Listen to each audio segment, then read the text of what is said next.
Hello gamers! When Gurin plays para sa ating Project Sino content for this week. We're at the part 48 ng ating Hikaru Cup at meron na lang tayong dalawang talo, no? And yeah, pag natalo tayo ng dalawang beses, ay goodbye na tayo sa tournament. Ay naku po, namali pa tayo ng pindot. Lalaroin na lang natin to, no? Para tapusin natin agad. Ayun, sumurrender. So, binigyan pa tayo ng chest. So yeah, proceed na tayo sa ating Hikaru Cup Part 48. Tara. Ayun no, meron na lang tayong dalawang talo. Nakakadalawang panalo pa lang tayo. So bago pa lang sa tournament tong kalaban natin. Kaka-start lang. Meron pa siyang 4 na health and 0 wins. Bali may isa siyang talo, no?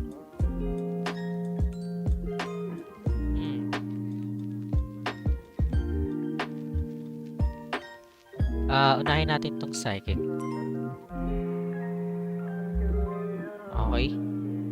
Good thing na nagubos tayo ng energy.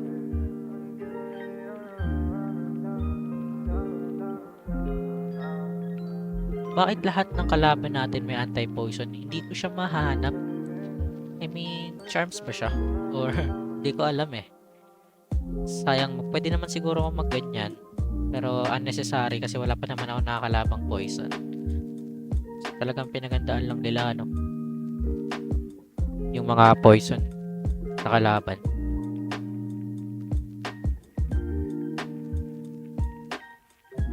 Medyo laban-laban pa tayo dito.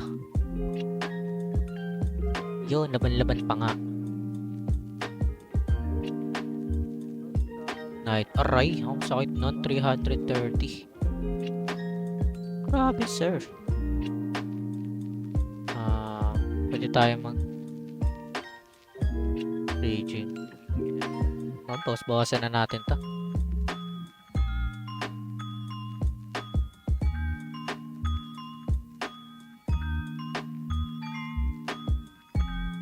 Okay.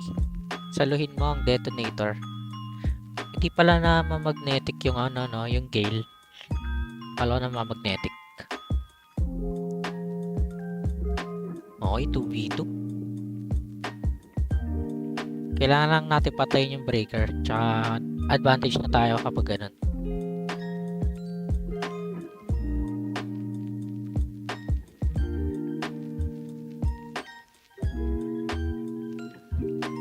Okay, napakatagal mo mag-isip, tropa.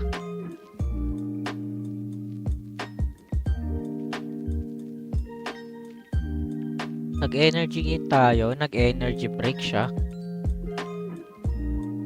Na-predict niya yung natin.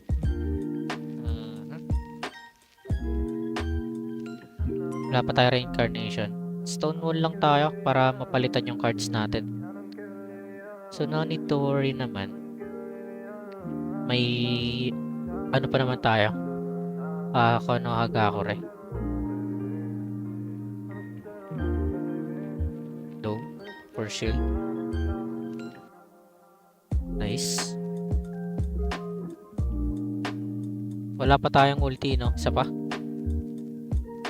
Isa pa siguro. Ito lang.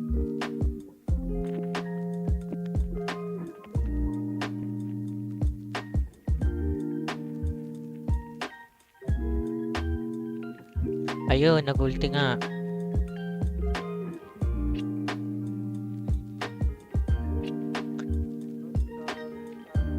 Itong di ko alam Ang nakikita ko sa laro na to feeling ko hindi to magkakapatayan sa 1v1.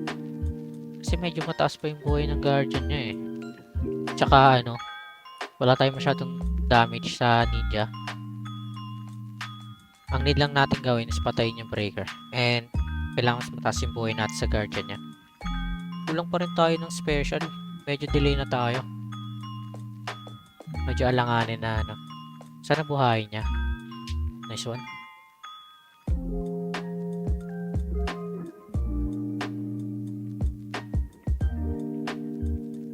Ito muna. Tapos poison bomb tayo. Siyempre katsain na natin yan. Shield. Ayan. Patay na to guys. Ganda naman ng animation talaga.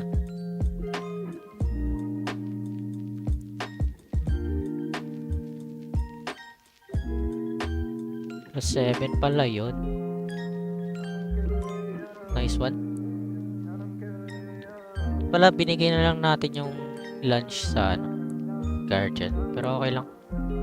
Buhay pa to. Swerte. Kailangan lang natin ito bawasan.